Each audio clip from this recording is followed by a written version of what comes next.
Hey guys ఎలా ఉన్నారు? అనగనగా ఒక పార్క్ ఉంది. ఆ పార్క్ని విజిట్ చేయడానికి టూరిస్టులు కూడా బాగానే వస్తున్నారు. సక్సెస్ఫుల్గానే రన్ అవుతుంది. ఈ పార్క్ని చూసిన ఒక బిజినెస్ మ్యాన్ ఇంకో పార్క్ పెట్టి సర్వీసెస్ అందించి మనీ సంపాదించాలి అని అనుకున్నాడు. పార్కులకి మంచి డిమాండ్ ఉందని కొత్త పార్క్ పెట్టాడు. కానీ తను చాలా స్మార్ట్ అనమాట. ఆల్రెడీ అలవాటైన పార్క్ నుంచి తాను పెట్టిన కొత్త పార్క్కి విజిటర్స్ ఎందుకు వస్తారు అని ఆలోచించాడు. అందుకని ఏం చేశాడు తెలుసా? మిగిలిన పార్క్స్ అన్ని ఎంట్రీ ఫీజు ₹100 పెడితే మనోడు మాత్రం ఫ్రీ అన్నాడు. అంతే, దెబ్బకి విజిటర్స్ మొత్తం ఇక్కడ ఫ్రీ అని ఎగబడి మరీ వచ్చేసారు. చాలా మంది వచ్చారు. పార్క్ నిండిపోయింది.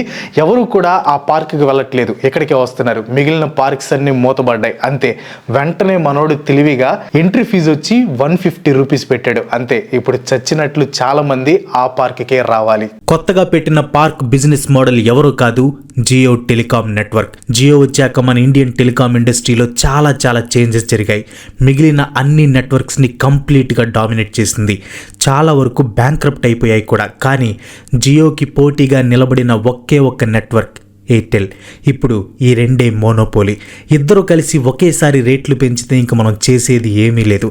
సచ్చినట్లు వాళ్ళ రేట్స్కి రీఛార్జ్ చేయించుకోవటమే. కానీ but for a change, what if BSNL ఈ టైంలో గనక తక్కువ రేట్స్తో మంచి కంబ్యాక్ ఇస్తే ఎలా ఉంటుంది? ఒకవేళ బిఎస్ఎన్ఎల్ ఒక్కటే వచ్చి మార్కెట్ని డామినేట్ చేయడం కష్టం అనుకుంటే టాటా డొకోమోతో టైఅప్ అయి వస్తే ఎలా ఉంటుంది? అసలు నిజంగా బిఎస్ఎన్ఎల్ ఇప్పుడు కంబ్యాక్ ఇస్తే జియో అండ్ ఎయిర్టెల్కి గట్టి దెబ్బ పడుతుందా లేదా? ఒకప్పుడు ఒక ఊపిన బిఎస్ఎన్ఎల్ ఎందుకు ఇప్పుడు మార్కెట్లో లీస్ట్ పొజిషన్లో ఉంది? అసలు ఎలా రైజ్ అయింది, ఎలా పడింది, మళ్ళీ కంబ్యాక్ ఇవ్వగలదా లేదా అనేది ఈ రోజు వీడియోలో మనం క్లియర్గా తెలుసుకుందాం. రీసెంట్గా జూలై 3న జియో డేటా ప్లాన్స్ అన్నిటి ప్రైజెస్ని పెంచేసింది. అంటే మరి అంబానీ గారి కొడుకు పెళ్లి గ్రాండ్గా చేయాలి కదా, చాలా చిన్న చితక ఖర్చులు ఉంటాయి కదా, మరి అందుకే పెంచి ఉంటారు. అంటే అందరూ అలా అనుకుంటున్నారు అనమాట. జియో ఒక్కళ్ళే పెంచితే మళ్ళీ అందరూ ఎయిర్టెల్ వైపు షిఫ్ట్ అయిపోతారు. సో అందుకని వీళ్ళిద్దరూ ముందే కలుసుకొని ఇద్దరు ప్రాఫిట్ పొందుదాం, ఒకేసారి పెంచుదాం అని మాట్లాడుకొని ఉంటారు. కాకపోతే ఫస్ట్ అవర్ పెంచాలి అనుకున్నప్పుడు చిన్నపిల్లల గొడవలొద్దు, చీటీలు వేసుకుందాం అని అనుకుని ఉంటారు.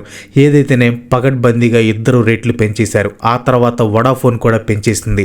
ఇలా చేయడం వల్ల ఈ కంపెనీస్ అన్నిటికీ సుమారుగా ₹5,000 కోట్ల లాభం వచ్చింది. జియో అండ్ ఎయిర్టెల్ కలిసి టెలికాం ఇండస్ట్రీని మోనోపోలీగా రూల్ చేస్తున్నాయి. ఈ దెబ్బతో వెంటనే #I support BSNL and #port2BSNL బాగా ట్రెండ్ అవుతున్నాయి. ఈ ట్రెండ్కి తగ్గట్టు బిఎస్ఎన్ఎల్ కంబ్యాక్ ఇచ్చే ఛాన్సెస్ ఉన్నాయా?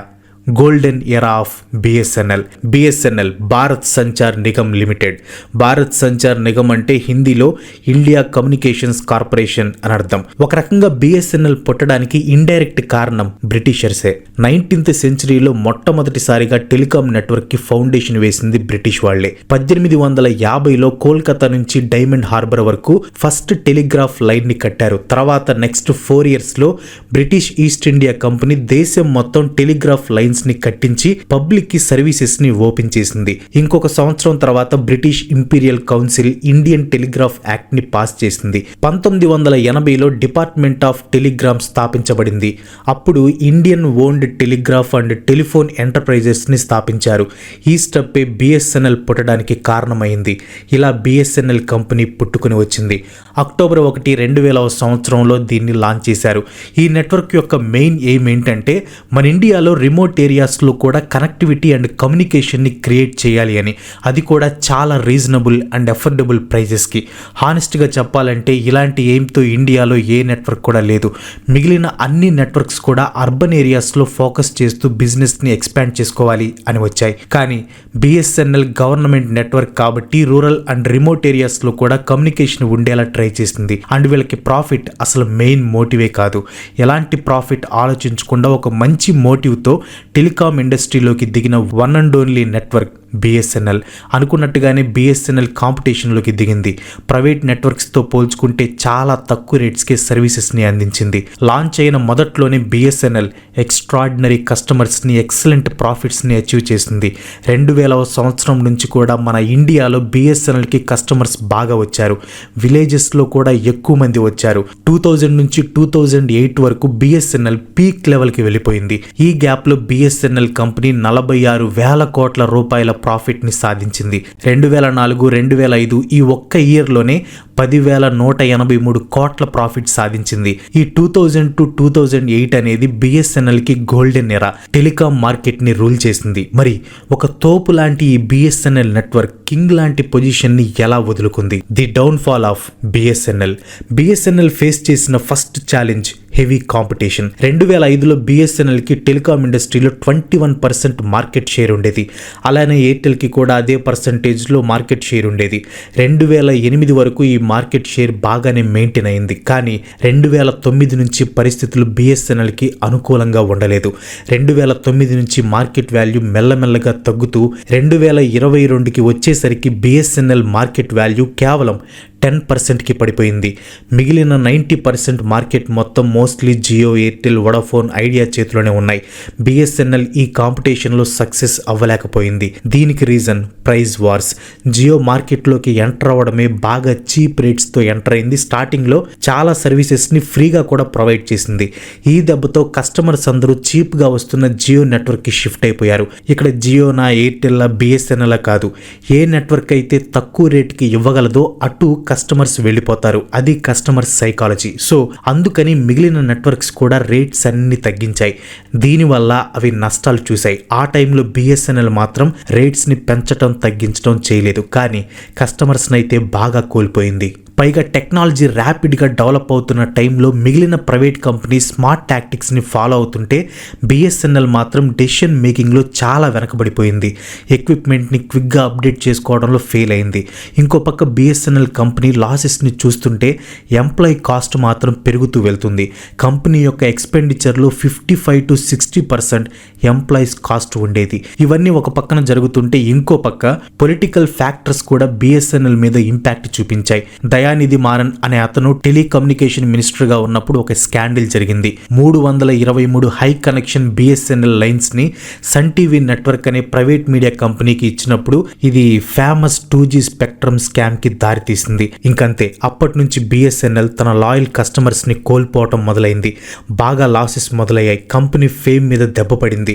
ఈ ఎఫెక్ట్ కి టెండర్ ప్రాసెస్లలో, డెసిషన్ మేకింగ్ లో చాలా లేటుగా పనితీరు ఉండేది. ఇలాంటి చిన్న చిన్న తప్పులన్నీ కలిపి బిఎస్ఎన్ఎల్ పతనానికి కారణమయ్యాయి. ప్యాక్ చేసిన కంపెనీ అదే కస్టమర్స్ కి సరైన సర్వీసెస్ ని ప్రొవైడ్ చేయలేకపోయింది. ఆ టైంలో బిఎస్ఎన్ఎల్ లో పనిచేసే స్టాఫ్ కూడా కస్టమర్స్ విషయంలో బాగా రూడ్ గా బిహేవ్ చేసేవాళ్ళు. ఇంకా తర్వాత జియో రావటం, చీప్ రేట్స్ పెట్టడం, 4Gని ఇంట్రడ్యూస్ చేయడంతో బిఎస్ఎన్ఎల్ కి గట్టి దెబ్బ పడింది. Company average revenue per user కంటే ఆ యూజర్ కి ఖర్చు పెట్టే ఎక్స్పెన్సెస్ ఎక్కువ. అంటే వచ్చే డబ్బు కంటే పోయే డబ్బు ఎక్కువగా ఉండేది. టోటల్లీ ఫైనాన్షియల్ గా బాగా దెబ్బతినింది. దీంతో బిఎస్ఎన్ఎల్ మళ్ళీ కోలుకోవటం చాలా కష్టంగా మారింది. ఇలాంటి పొజిషన్ నుంచి మళ్ళీ బిఎస్ఎన్ఎల్ టెలికాం ఇండస్ట్రీలోకి తిరిగి రాగలదా? పుష్ప రేంజ్లో ఒక మాస్ కంబ్యాక్ ఇవ్వగలతా?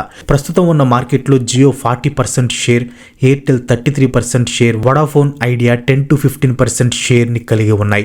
ఈ కంపెనీసే మొత్తం 90% మార్కెట్ని డామినేట్ చేస్తున్నాయి. ఇంత హెవీ కాంపిటీషన్ని బీట్ చేయాలంటే బిఎస్ఎన్ఎల్కి సాధ్యమేనా? కానీ ఇంట్రెస్టింగ్ న్యూస్ ఏంటంటే గవర్నమెంట్ బిఎస్ఎన్ఎల్ని మళ్ళీ తిరిగి తేవాలని ట్రై చేస్తుంది. దీనికోసం ఆల్రెడీ గవర్నమెంటే స్వయంగా 3 లక్షల కోట్ల రూపాయల ఫండ్ని ఎలకేట్ చేసి కంపెనీకి సపోర్ట్ ఇవ్వబోతుంది. అలాగే బిఎస్ఎన్ఎల్ కొత్త సర్వీసెస్ ని కూడా తీసుకురావాలి అని చూస్తుంది. అంతేకాదు మరో స్ట్రాటజీ ఏంటో తెలుసా? బిఎస్ఎన్ఎల్ ఇండియాలోనే one of the most trusted and capable technology company అయిన టాటా కన్సల్టెన్సీ సర్వీసెస్తో టైఅప్ అయి నెట్వర్క్ని ఎక్స్పాండ్ చేయబోతుంది. ఈ పార్ట్నర్షిప్కి BSNL and Tata fans #BSNL in Tata అని పోస్ట్ చేసి సెలబ్రేట్ చేసుకుంటున్నారు. అంటే మళ్ళీ బిఎస్ఎన్ఎల్ కంబ్యాక్ ఇచ్చే ఛాన్సెస్ చాలా ఎక్కువగా ఉన్నాయి. మీరు 2005 నుంచి బిఎస్ఎన్ఎల్ మార్కెట్ షేర్ మ్యాప్ చూస్తే 38% నుంచి గ్రాడ్యువల్గా పడిపోతూ వస్తుంది. మళ్ళీ ఇప్పుడు లోయెస్ట్ పొజిషన్ నుంచి మార్కెట్ వాల్యూని పెంచుకుంటూ పోవాలి. పైగా ఇప్పుడు జియో అండ్ ఎయిర్టెల్ టెలికాం ఇండస్ట్రీలో మోనోపోలీని మెయింటైన్ చేస్తున్నాయి. కాబట్టి వాళ్ళు చెప్పిందే రూల్స్, వాళ్ళు ఫిక్స్ చేసిన రేట్లకి మనం రీఛార్జ్లు చేసుకుంటూ ఉండాలి. రీసెంట్గా జియో, ఎయిర్టెల్ అండ్ వొడాఫోన్ రేట్లు పెంచడం వల్ల కస్టమర్స్ అందరూ కూడా నెగిటివ్గా రియాక్ట్ అయ్యారు. అది కూడా చాలా భారీగా రేట్లు పెంచారు. కస్టమర్స్ అప్సెట్ అయ్యారు అన్న సంగతి చాలా క్లియర్గా అర్థమవుతుంది. వచ్చింది. సో బిఎస్ఎన్ఎల్ ఇలాంటి టైంలో మళ్ళీ రివైవ్ అయితే ఒక మంచి పర్ఫెక్ట్ ప్లాట్ఫామ్ని క్రియేట్ చేయగలదు. ఆల్రెడీ కస్టమర్స్ నుంచి కూడా ఎలాంటి ఎఫర్ట్స్ లేకుండానే మిగిలిన నెట్వర్క్స్ మీద ఉన్న అన్హ్యాపీ ఫీలింగ్ని #తో బిఎస్ఎన్ఎల్కి సపోర్ట్ చేస్తూ ఎంకరేజ్ చేస్తున్నారు. ఎందుకని కస్టమర్స్ నుంచి ఇంత సపోర్ట్ వస్తుందంటే బిఎస్ఎన్ఎల్ ఒక గవర్నమెంట్ ఓన్డ్ ఎంటిటీ కాబట్టి. అదే ప్రైవేట్ కంపెనీస్ అయితే బిజినెస్ వేలోనే కమర్షియల్గా ఆలోచిస్తారు. అదే గవర్నమెంట్ అయితే ఒక సర్వీస్ని ప్రొవైడ్ చేసే విధానంలో ఆలోచిస్తారు. రెండిటికి చాలా డిఫరెన్స్ ఉంది.